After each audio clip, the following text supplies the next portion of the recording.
Connaissez-vous le twirling bâton?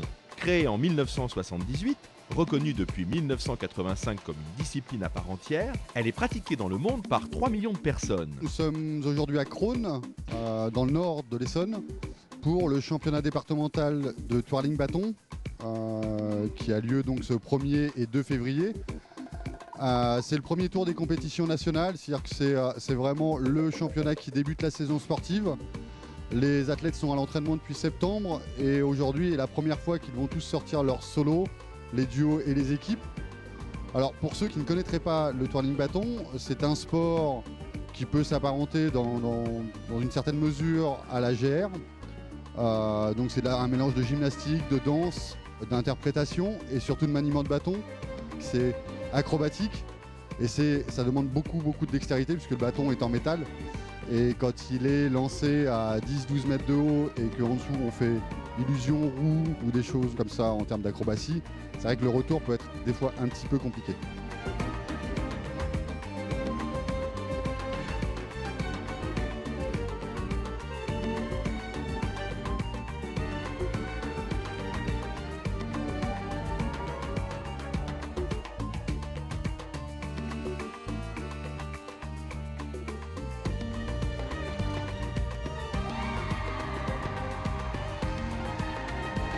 On entend beaucoup le nom de majorette quand on parle de twirling bâton.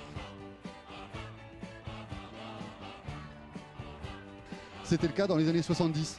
À partir de la fin des années 70, une fédération sportive s'est créée, donc la FFTB, la Fédération Française de Twirling Bâton.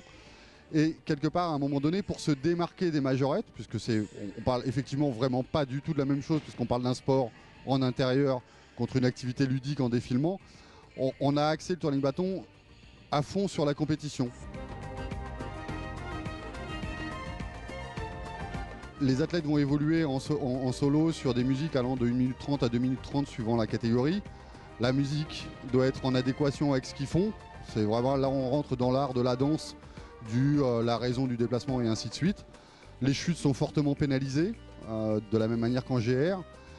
Il y a 2 juges par catégorie, 4 notes au total, une note technique, une note artistique. On fait le total de tout ça et à la fin on en sort le classement.